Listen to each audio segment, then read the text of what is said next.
We are live. We should be live. Greetings, viewers, non-viewers. My boom mic is falling down, so I'm having to adjust it.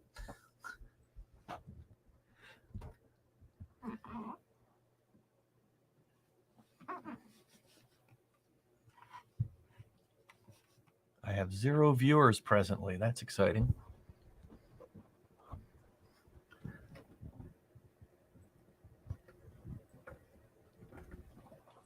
Okay, that's pretty good. Let's hope it stays in this position.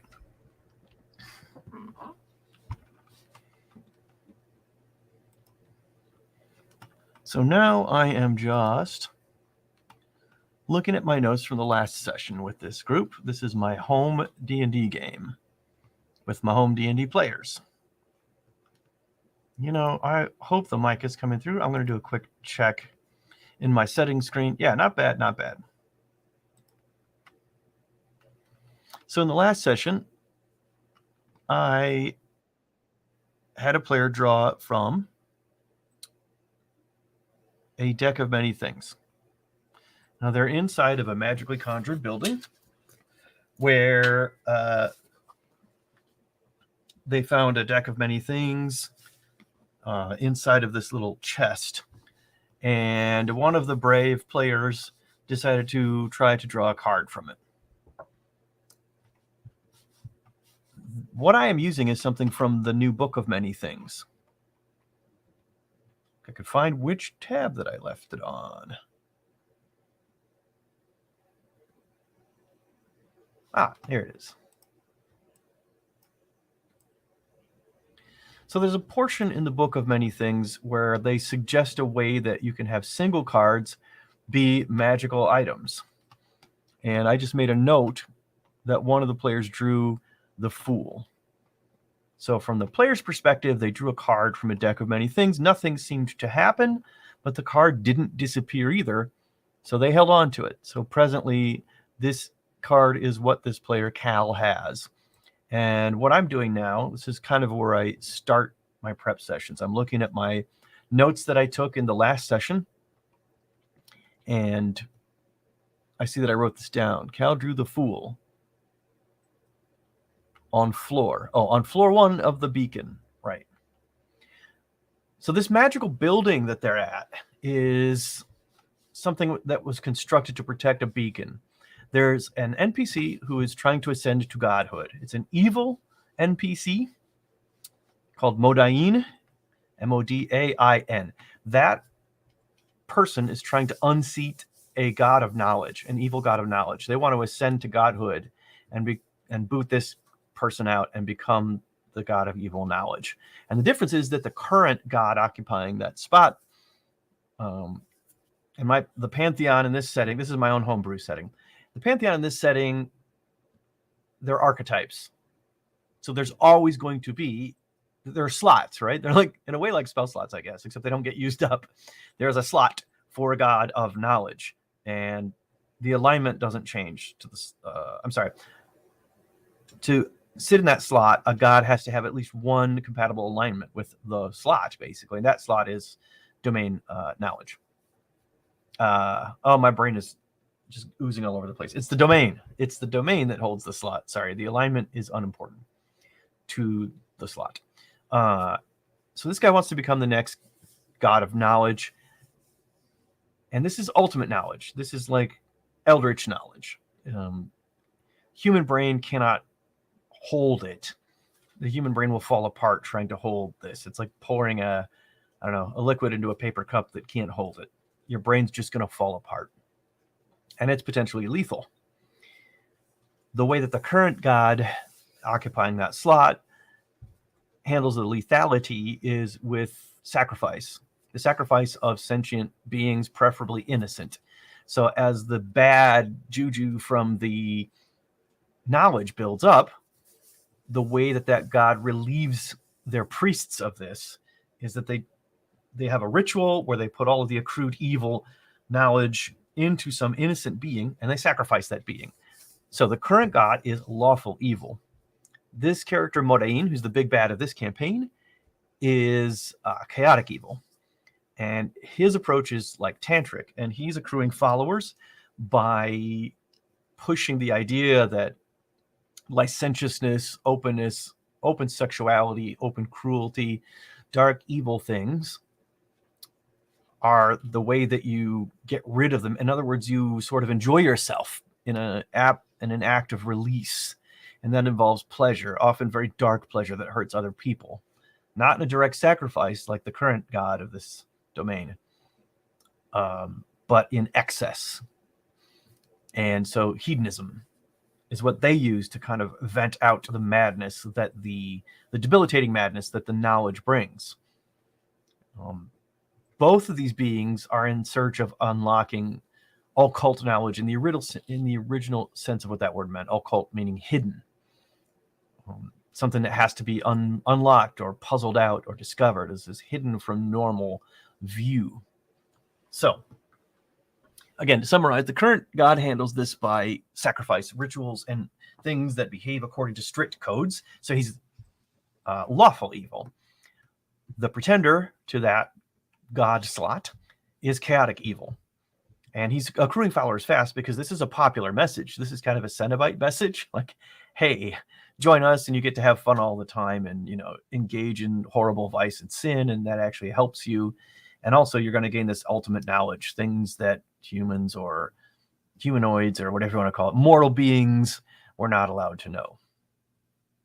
They have reached the point in the campaign where I'm funneling them toward endgame.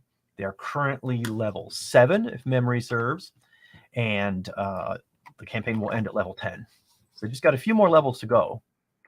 I'm checking my campaign stuff to make sure that that's actually true, that they're level 7. Me and numbers, I just forget numbers easily when they're not in context. Yes, I also doubt myself a lot. I am, in fact, correct. They're at level 7. They will level up after the current building that they're in, that they're fighting their way through. All right, so anyway, I'm getting a little ahead of myself. What I'm going to do for my notes, I like to have everything right to hand. I don't want to be looking things up when I'm running a game. And, anything that I don't have to stop and look up keeps things smoother. So I know that this guy drew this Fool card. I deferred having to write it down or think about what it did during last session. I just gambled correctly that it wouldn't come up and I wouldn't have to look it up. So just to be prepared for the next session, I'm going to put it here. Now they're currently, this is a not so greatly organized OneNote notebook that I use for this game prep. And I kept changing my conventions for naming and how I was using it. You can see that I had dates on sessions here. So session 7.2 was going to be July 2nd. Now I'm naming them after what's going on. And it's not just a single session, because I realized, it's not possible to know how far they're going to get in a session. But I also got tired of I would take the notes from the prep session. So let's say it was a prep for 7.2. And I'd be like, and I had made some notes of things that I wanted to remember. Again, to avoid looking things up during the game itself, I just parked them here with copy paste in my notes. Let's say that they only got as far as here. I need to prep out further than I think they'll get, of course, in case things go more rapidly than they usually do, which does happen. Let's say they got to here, then what I would do is I would cut these and put them in a new document for the next session. I started to realize that was tedious and pointless, and trying to figure out how much they're going to do in a session is a losing game at that kind of detailed level. So now I'm just using these pages as, where they're at now. Not exactly game locations, but they are often tied to locations because that's where things happen, in locations, I guess. So I'm going to put here in my, actually I need a general note. What I think I want to do here, let's take a look at the whole structure. And I haven't been great about keeping these well organized. This is pretty good. I do have this reference section where characters and names and things that I bring up, I have them in one place. I think I'm going to create a new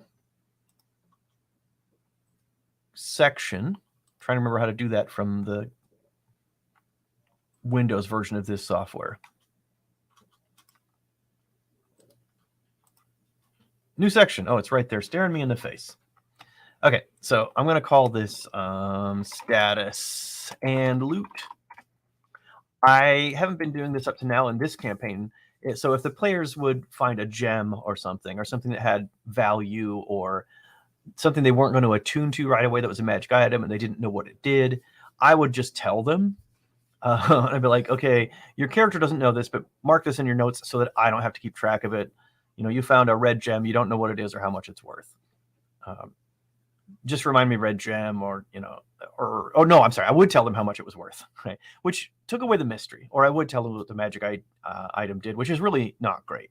But also, my Sunday house game is my beer and pretzels game. It's the free game that I run, and I'm a little faster and looser with it. But as I've started to do professional DMing, it has made me want to treat the Sunday game, the house game, in a little bit better quality way, just because I'm starting to get used to ways of doing things that help me keep track of these things. And now I've gotten used to keeping track of the status and loot for the players, so I just do it. It goes better that way anyway, because I don't necessarily trust that the players are going to take fully accurate notes. They may get distracted, not write down how much the thing was worth, and then I've lost the thread to it. I mean, if I know it's an opal or whatever, I know how much that's worth in the D&D world. But if the character doesn't know what the gem is,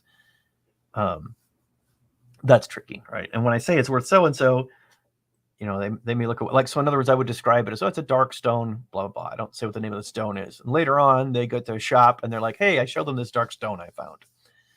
How much will they give me for it? I'm like, I don't know what the hell a dark stone is. So now I'm just centralizing the notes with me. It just makes things go more smoothly. So I think what I'm going to do right now, I just had this idea during this session.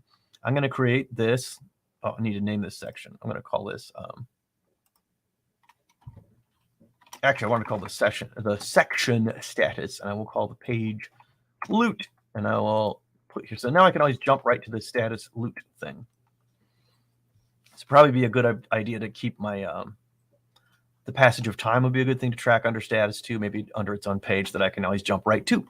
So I'm going to put that Cal has a Fool card from a deck of many things, but it's not the normal deck of many things. It's the one where each card is just a magic item that can be used in a certain way. I'm going to go over to where this is described in the Book of Many Things. And here I'm just looking at marketplace content from Roll20. And this is a section of the Book of Many Things that talks about different ways to use the card. And one of them is, different ways to use the deck. And one of them is that you can use the deck as a collection of singular magic items that have limited use. So I just need to remember what the Fool does. I'll paste this here. Tried to paste it. That was weird. Text only paste is what I want. There we go. This is what it does. Deck of Many Things in Beacon Building 1. As an action, you brandish this card at one creature you can see within 30 feet, must succeed on a DC 17 Wisdom save, or for the next minute, the target can't cast spells or activate magic items, has disadvantage on all saving throws, and other creatures have resistance to all damage it deals. What's the next minute? That's pretty good for a whole minute. This is pretty good. He got a good one. Once this property is used, it can't be used again until the next dawn. What is the... Oh, I see what happened. I accidentally pasted in the middle of my original sentence above. That's pretty good. I also need to keep this in mind because now he's got this.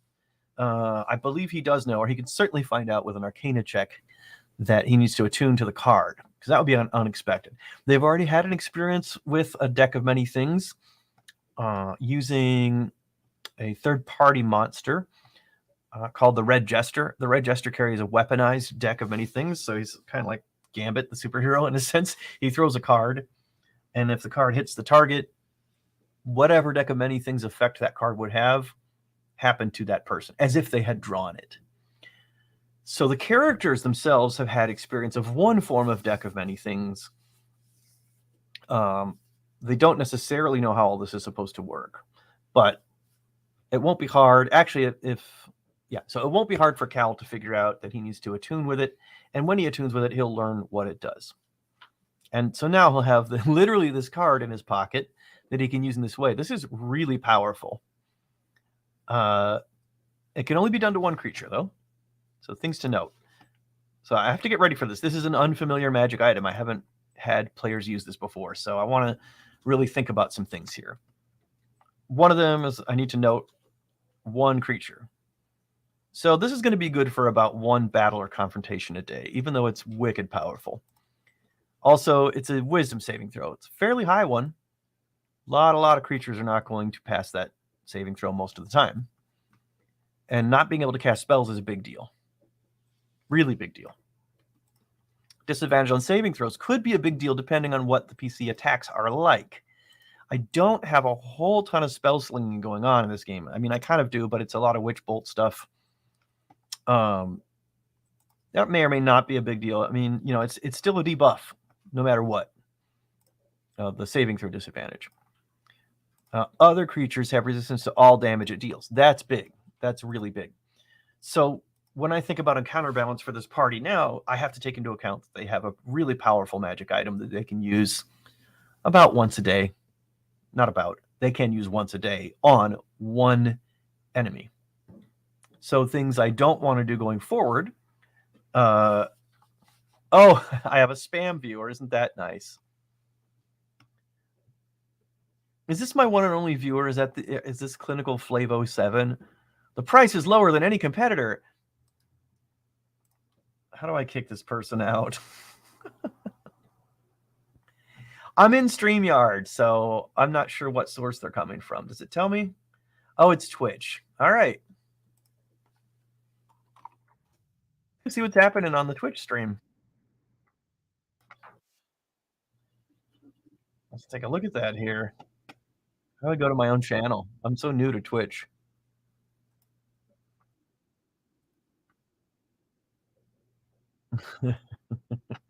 Now that I know that my only viewer is a spam bot or someone trying to spam me, I'm not as worried about them watching me kick them out.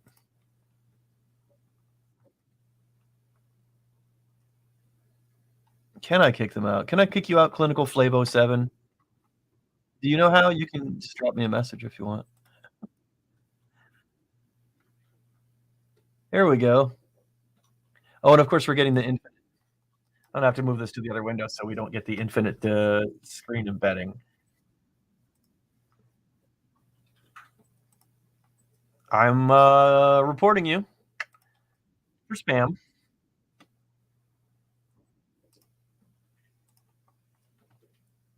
Spam. I'm gonna say injected and add comment. And I'm submitting the report, and I'm blocking you. Bye-bye.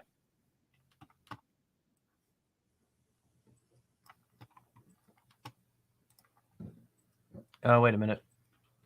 I still show one viewer. Still the one from Twitch. It's still the one from Twitch. I banned them. How do I kick them out? Banned. Bye-bye.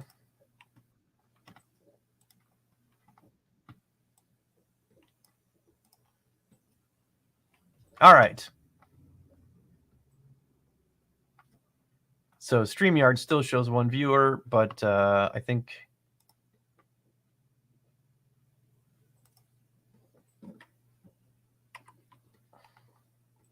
it just takes some time to catch up. That's my theory. All right. So now no one's watching. That's awesome. The spam bot watching. Now nobody is watching. Well, I will carry on for another 20 minutes or so, and then if I don't get any new viewers, I might close the stream. We'll see. I kind of wish that StreamYard gave me a little bit more direct information on what's going on in each of these channels, but hey, you know, well, we'll see. Now I'm curious if there's some new viewer on Twitch TV, so I'm going to go look at that. I said Twitch TV like an old man. That's really funny. Twitch still reports one viewer. Well, that's probably me because I just jumped in.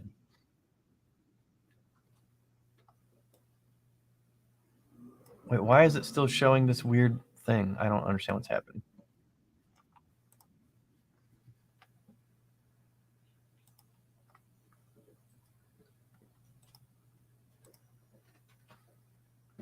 Oh, because show puts it on the screen. Got it. Okay, so I can choose one comment in StreamYard from whatever source and put it on the screen. That's neat. I still wish I could delete it from StreamYard.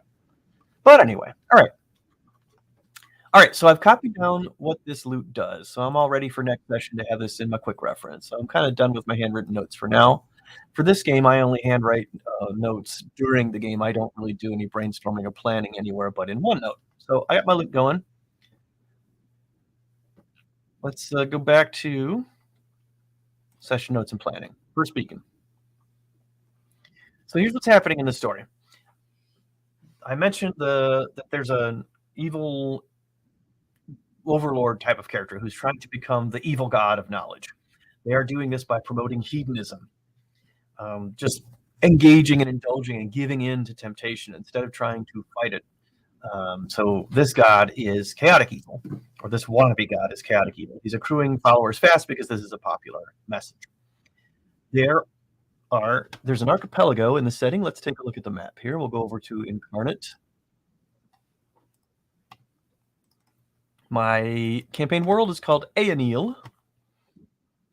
And right here is this archipelago. I don't know how to move this upward in this goofy Windows mouse, but this archipelago called the Telconti is between Selendia, which is this Viking-like area, and Maldar, which is not necessarily an evil land generally. Gaureth at the southern tip is in Forlauer. The Dark Heart is a volcano that's rising up out of the sea just off the coast of Gaureth. This area is traditionally evil and has been throughout this entire age that the world is in.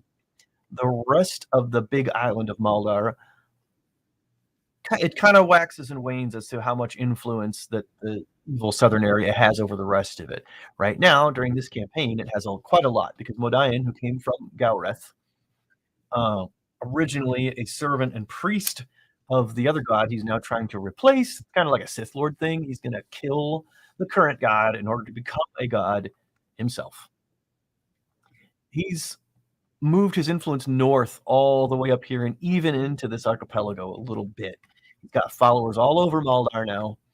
He has recruited humans and elves and lots of different types of beings have come to his, what's the word I'm looking for? Sworn fealty to him. They're picking up what he's putting down. So, the game started on one of these Telconti islands. The PCs were teleported by a crazy wizard trying to fulfill a divine prophecy. A little bit on the nose, but hey, it's okay to be on the nose sometimes. Here's my detailed view. If it's going to load at all, my detailed view of those smaller islands, this archipelago here. There are these 5 islands. When the story began, Modain had these night beacons. There's one here on Fairleon, where they've already been. Oh, and here's the tower. Exitar was the crazy wizard who teleported the PCs into the game, basically. This is his tower. He's dead now. He was insane, and he thought that he had summoned the wrong people because the PCs, there's something about the way they were summoned and the way that they looked that didn't seem to fit the prophecy that he had, that he was trying to hasten. He's trying to solve the Modain problem by hastening some prophecy. They did a few other things on this island. They went and explored these caves. There's a little bit of a dungeon crawl in the caves. There's Nightame, which is this village down here where human beings are enslaving orcs and forcing them to do physical labor. The human beings here aren't so great. But originally, they came across the Night Beacon. I don't even remember how they learned that these things were here. But the original plan of Modain, who, again, is the big bad in this campaign, was to use these magical beacons to cause misfortune. They have, hundreds of miles of influence when they're lit, and they were causing crops to die, cattle to die, or cattle to be born mutated, stuff like that. And the idea was to light one of these night beacons on each island and use its influence to make life tough there. to basically repress the people magically. They would think so that they would think it was bad luck. Originally, the humans in Nighthame here thought that it was the orcs screwing up their fields, and the orcs are like, "Oh my god, no! You beat us to within an inch of our lives. We're just trying to survive. We would not do that." Uh, but they don't believe it, and really, it had to do with the Night Beacon being active and causing these problems for them. So what was going to happen is that Moraine was going to show up and solve the problem he created, and say, make the islands great again, basically, at the risk of sounding political. If you flock to me, I can fix this stuff. I'm the only one who can. And then he would just extinguish the Night Beacon and maybe do some other stuff to make the crops be even better and make the cows taste even better once they were slaughtered. But now, in the intervening time since the campaign started, Moraine has gotten more powerful, and now he actually has realized there's a way to use the Night Beacon to just kick his ascendance into godhood into high gear and make it take a matter of days. So, what needs to happen is the PCs need to extinguish these Night Beacons. They've gotten to the point where they're doing this. And they are now at the location of this first Night Beacon, the one on Fairlion, the island of Fairlion. And panning is this. There we go. Nice. Figuring the mouse out. Figuring out this old scrolly wheel mouse. So they're in the middle of trying to extinguish the Night Beacon here. That's where we're at in the campaign. Level 7 out of an intended 10. They're going to go here and extinguish the Night Beacon. And what I decided happened before the last session we did, when I was doing my last planning, I decided that Moraine has some kind of capability to create these fortresses that protect the Night Beacons. And they're fortresses that are magically summoned. They have several floors, and each floor, at least the one at the Night Beacon on Fairlion, is 100 feet. So this one is 3 floors. Each floor is 100 feet high. So things that can fly around in there. And that was important to my strategy. Keeping in mind the adventuring day and the resource management that's part of D&D. Take a quick sip of water here. Keeping that in mind, I wanted to make it hard to go between the floors and take a long rest and just clear each floor easily, take a long rest and have all the resources again. So, let me get back to my notes here. Right, so you can see in my notes here that I've planned different challenges in these floors, and I have notes about how the doors lock. PCs, in other words, cannot move easily between these floors, and there are patrols that will go down and check on the other floors.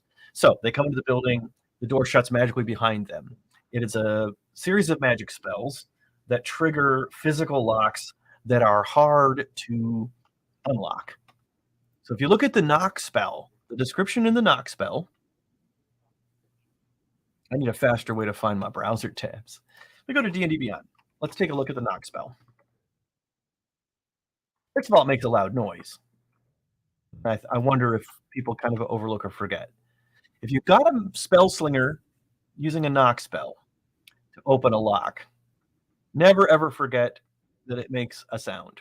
When you cast a spell, a loud knock, audible from as far away as 300 feet, emanates from the target object. So, FYI, word to the wise, when you've got spell slingers that are using knock to open your locks and you feel like, oh man, it's too powerful, it's too easy for them to open locks, keep in mind 2 things. The first one is this. It makes a very loud noise.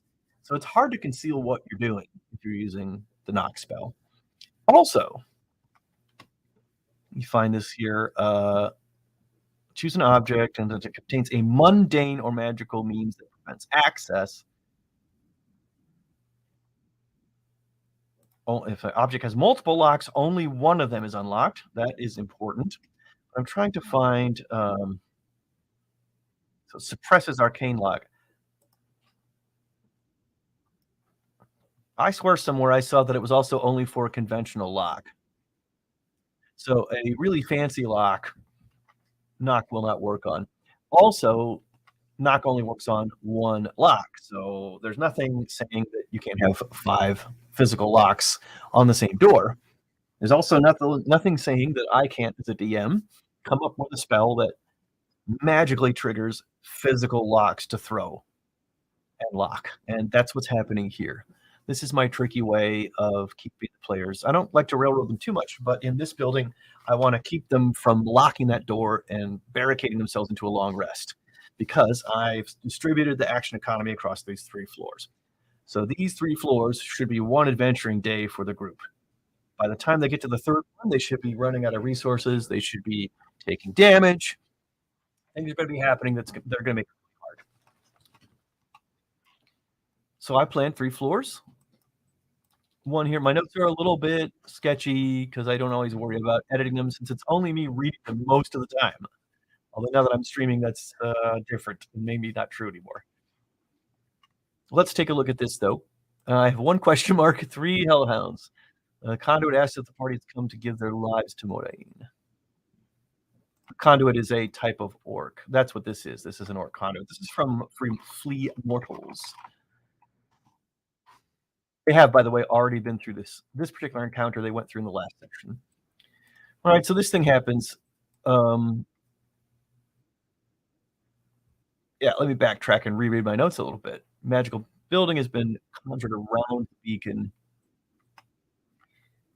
Yeah, because Modain wants to be the god of forbidden knowledge, each of the buildings has a deck of many things from which one card can be drawn, then the whole deck disappears. And these are magical items. As I was describing before, the cards in the deck. I also put that these structures are pocket dimensions. So they're isolated from other planes of reality, kind of like Strahd's realm. You cannot move easily between planes into and out of these dimensions. The beacons must be in the material plane at the tops of the towers, which open onto the material plane. So we've got a front door in this magical building that opens onto the material plane at a specific place. And then we've got a top opening that opens to the area where the beacon is blazing, and that opens into the material plane at a specific place. But other than that, those are the only ways in and out. There is no other way to get in and out of this little pocket dimension. Yes, once inside, the doors will close and be unopenable. The only way out is to extinguish the beacon. So the beacon is also what's holding this magic together. In some way that I'll maybe eventually flesh out, or maybe I'll fly by the seat of my pants at the table if the players ask me, like, how do these beacons work? How do they have so much power? I'll figure something out. But the gist of it is that they're central to this magic that Modain has found that will kickstart him into his godhood ahead of schedule. They'll make him get powerful much faster than planned. He discovered it by accident while using them at first to suppress these crops or whatever, bring bad luck on these villages. They also conjure the magic buildings. He's figured out how to have them do that. And they also run the magic inside the building. So once the beacon is extinguished, the rest of the magic will go away. And in fact, when they're up there, they're going to have a certain amount of time to get out of that building because it will disappear and they will be 300 feet in the air and probably fall to their deaths. So, they're going to need to realize that's what's happening, maybe through an arcana check or something like, oh, the building looks like it's starting to fade a little bit. You can partially see through it. It's a little translucent. Oh, why is it translucent? Because it's disappearing. You better get the hell out of there. But anyway. All right, so I have this. Every hour, a patrol from one of the other floors checks on all the other floors, 1 or 2 of them. I don't know what I meant by 1 or 2 of them. Maybe 1 or 2 of the people, of the beings that are on that floor are the patrol. The building is unscalable. It's covered constantly in arcing light. I think I changed this to fire during the game because I like that better. 2d10 fire damage for every foot climbed. There are complex physical locks. So even if they could climb the building to try to get directly to the beacon, it's behind these grates and locked behind steel bars, and it has complex physical locks that knock wouldn't really open. The floors between each other have thick doors. Each floor is its own plane. I forgot I said that. No sound, no detect magic, or other effects can penetrate them passively. So someone on floor 1 of this building cannot use detect magic. I don't even think the range goes out past 100, does it? I don't remember, but Even if the ceilings are lower, it wouldn't penetrate into the next floor because each floor is its own plane of existence. Once they move up into another floor, the door magically seals, but seals complex mechanical locks. Again, this is that idea that I don't have to use a magic lock on these doors to make them harder to open. And in fact, that won't work. Knock is just going to open that thing, the knock spell. But I can have, there's no reason I can't have a magic spell when it's triggered, lock physical locks.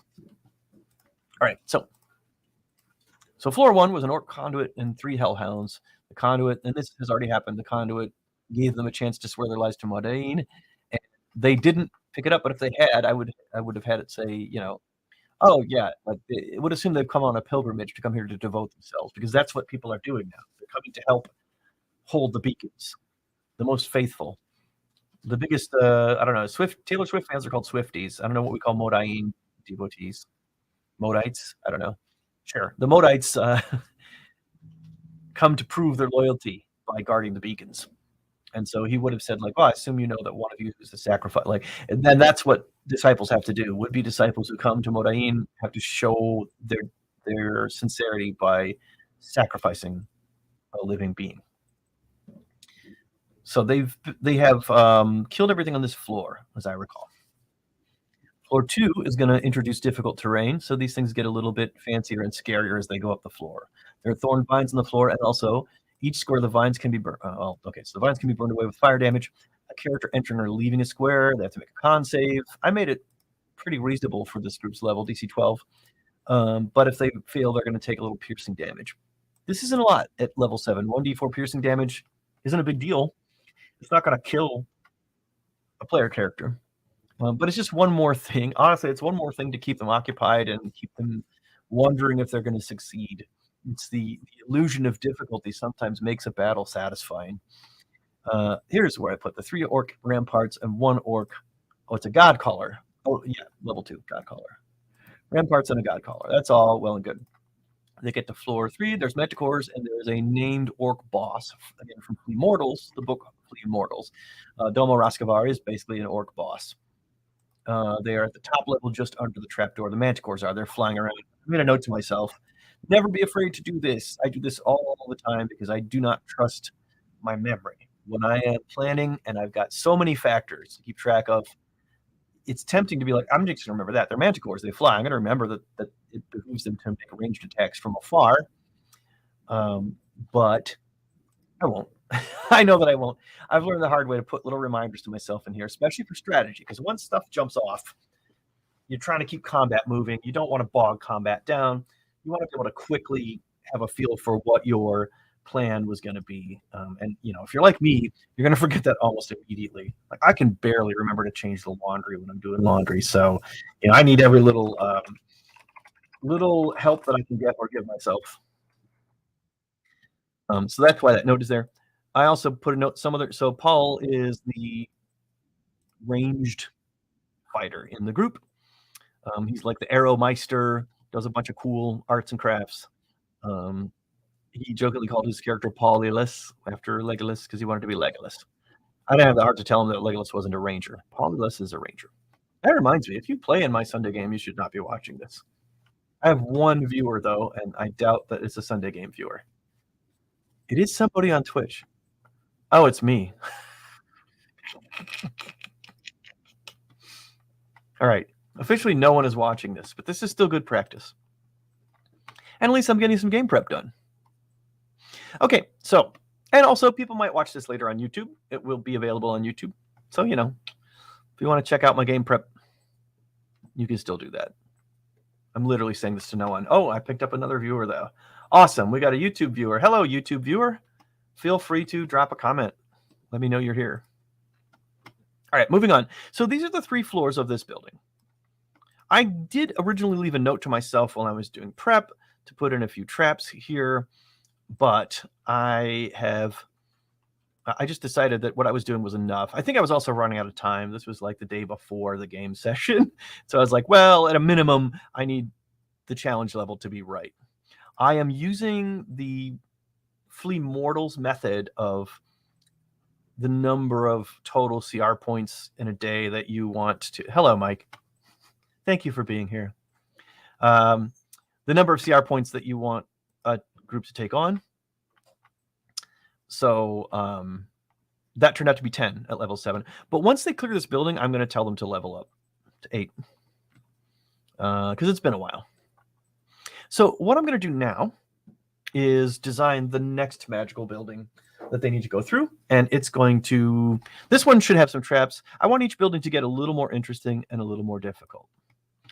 Another note I want to make. Originally, notice that this was first called Fairleon's Beacon because it was on the island of Fairleon. And there's a beacon on each island. But when you build your own kind of sandboxy world, in other words, I'm not using a published adventure like Strahd that's sandboxy. This is my world. So the difficulty level of any particular area with encounters can change and can move. And this makes it very easy for me. So, in fact, all I need to worry about is the order of the beacons. The first beacon that they extinguish, the second, third, fourth, and fifth. These should get increasingly a little more difficult, particularly ones that will come after they raise a level. So what I will probably do is when they clear the first beacon, they'll go up to 8th level. I'll have them clear the second beacon. They won't go up to, I got to do math in my brains. They won't go up to level 8 after second. They'll go after the third. And then they'll be level 9 after the fourth. And at level, let me think about this. They've got to do, I literally have my hands in the air counting on my fingers. They got 5 beacons. They're at level 7, 8, 9, 10. Yeah. No, that's good actually, because they should level up to 10 right before they go into the 5th beacon. So after every building now, 1 through 4, I'm going to have them level up. So the challenge should get more and more increasing. But I don't know which island they'll go to next. I can try to guide them toward one with clues that kind of entice them to a specific island, but I don't know. Let's go look at that map again. Did I close my Incarnate map already? Oh, I didn't. That's just on another tab. Yeah. So they're here now.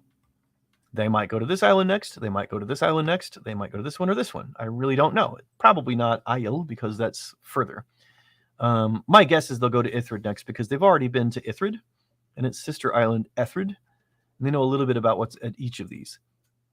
But instead of saying that, hey, this is the beacon at Ithrid, and then this is the beacon at Ethrid, and, planning each of them for a specific island, I don't have to do that. I can just plan 1 through 5.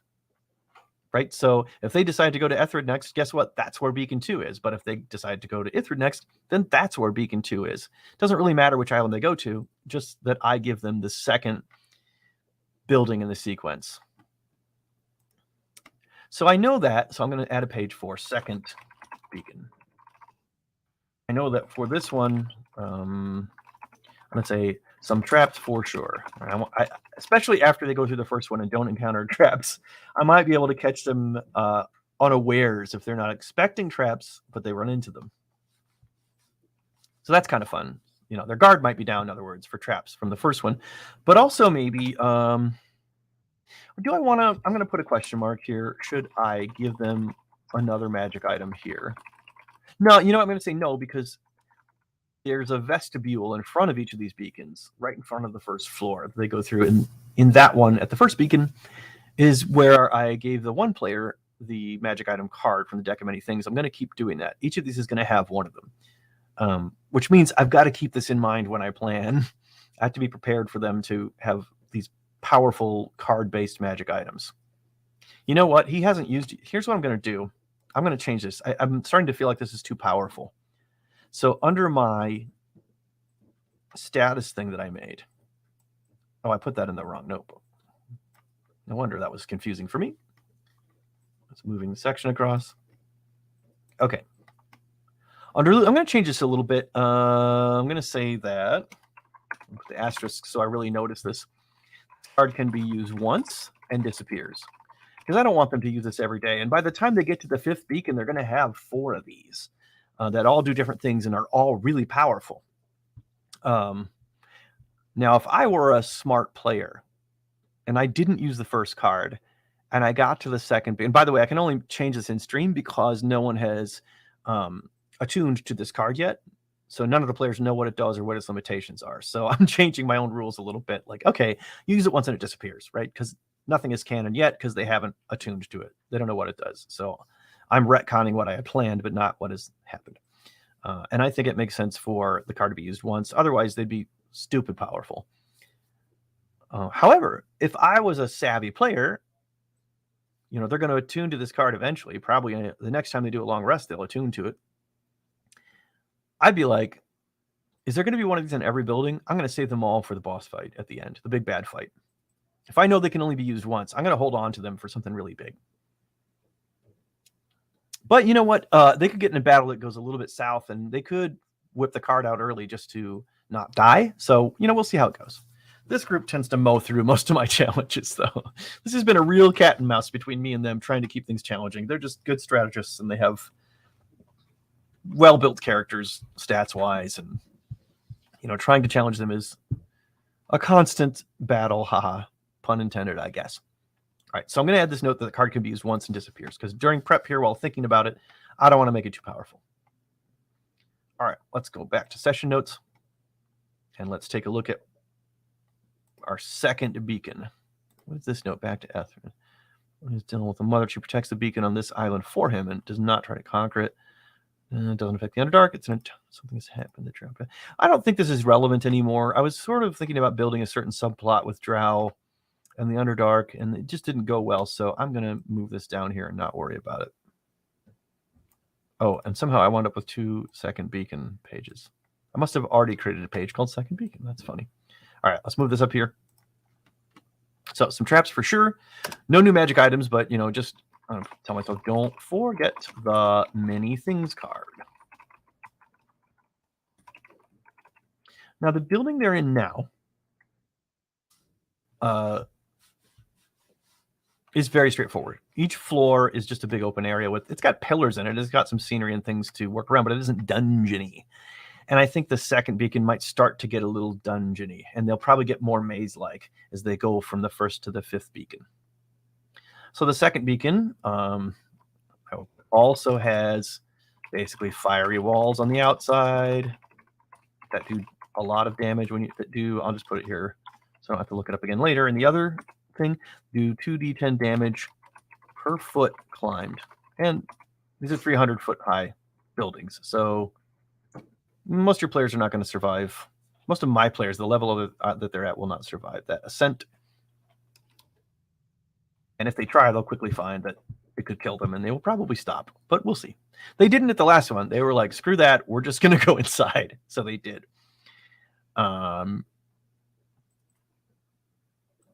Yep, so it's got the fiery walls. So let's think about that. Now, let's take a look here. I'm just kind of brainstorm what this might look like. For my home game, I don't use the VTT. And I run my own homebrew setting, my own homebrew campaign, story arc, and that sort of thing. And so I do not have digital maps I can use. And I also am not going to create dungeon maps in Incarnate for this. I would do that for like a Roll20 game where I actually need that dungeon map in order to play at all. But at home, I whip out one of these erasable mats and use wet erase markers on it and just draw out whatever's there. That means that I can hand draw dungeons in my notes, and that's just fine, which is nice because it's a faster process. So I'm going to go to something on my tablet here. Sorry, you can't see this briefly. But what I'm going to attempt to do is I can share from my tablet to the computer.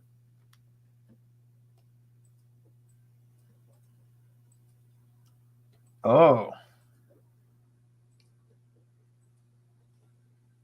All right. It looks like due to some networking issues, this screen sharing isn't going to work, sadly. Let me just double check that that's the case.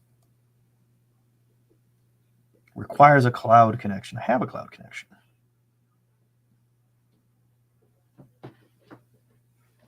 Oh, I'm not on Wi-Fi. Okay, well, I'm not going to be able to do this right now. Which may shorten the live stream, unfortunately, and sorry about that. What I was going to do is just hand draw a little dungeon on graph paper. My notebook software will allow me to do that as well. But instead, you know what I'll do? I'll worry about the shape of the dungeon later on. But for now, let's just decide what each floor does. So I think it makes sense, again, for there to be 3 floors, some kind of ongoing theme. And let's outline what each floor should do. So I'm going to take a look at, I'm going to, again, use the encounters per day recommended by Flea Mortals.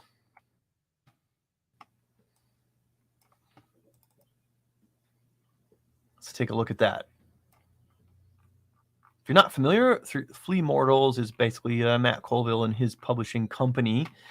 They put out their own monster manual that has, I don't know how else to say it, better balanced monsters than in the D&D monster manual. And it's got some things that appeal more, at least to me, and apparently a lot of game masters, because it's been very successful. Like if you look in the orc section, there are many, many different kinds of orcs at many different CRs. If you want an orc-themed encounter, but it's like, well, but my players' characters are too high level for the orc encounter, well, you're just not going to have orcs, I guess. Or you're going to homebrew your own monster and spend a bunch of time doing that. But instead, the orc section here has orcs all the way down from, just sword swinging grunts up to magic slinging bosses. But what we're going to look at is encounter building, just so I can refresh myself on how it works here. So encounters per day. So basically, I've set up each of these buildings as 1 day. Now, maybe I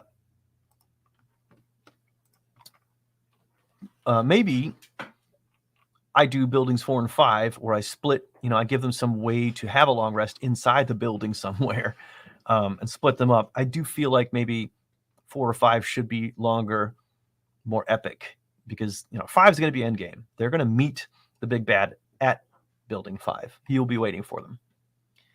But for now, I'm not going to worry about it. It's in the back of my mind. But for building 2, it's fine to have this be an encounter day. So, fill each adventuring day with encounters that total 6 to 8 points over the course of the day. Here are some examples of combinations. So, I think I want the second building to be 2, because I got 3, right? 2 standard encounters and 1 hard encounter. So 2 standard encounters at 2 points each. And these are like encounter points. These aren't CRs. We've got to look at what this means by encounter difficulty.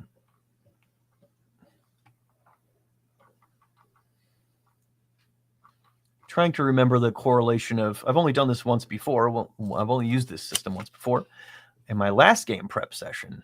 So I've kind of forgotten how the encounter points correspond to CRs. Each level encounter differently. Difficulty has daily encounter points, for your difficulties ratings. Determine CR budget. That's what I'm looking for. CR per character per table. Find the row that lists your party's average character level. Then find the column that lists your desired encounter difficulty. The number in the intersecting cell is the CR budget per character.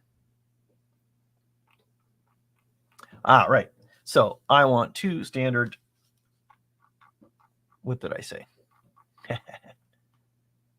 2 standard encounters, 1 hard.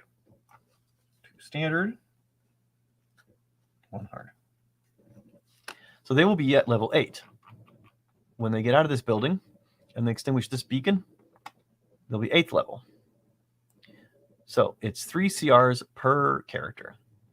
So that's 12. So 2 standard is 24. And 1 hard is 4 per character, and that's going to be 16. So my CR budget is a whopping 40 by my math. My math isn't always so great, but that's what it appears to be. And I really am kind of fond of this book at this moment. One thing I also like about it is if you've got D&D players who are maybe even a little jaded from fighting the same like iconic monsters all the time, if they play a lot of D&D, but they haven't played with anybody who uses monsters in Flea Mortals, these monsters are a little different than the ones in the monster manual, and they bring a little bit of surprise and a little bit of variety to the game. All right, so let's look at the creatures by CR level table. Then we want to consider their roles as well. So if we're talking 40 CRs per day, let's break this down into the encounters themselves. That's a lot easier. The standard encounter should be 12 CRs each. So we got to like do a little bit of fuzzy, like how many, CR of this or that or the other thing do we want to use? Well, the previous building had a theme. It was all orcs. Maybe this one will. I'm just going to browse this and see what I see and see if I like it. Giant zombies sounds scary. I don't know if I want to start with that.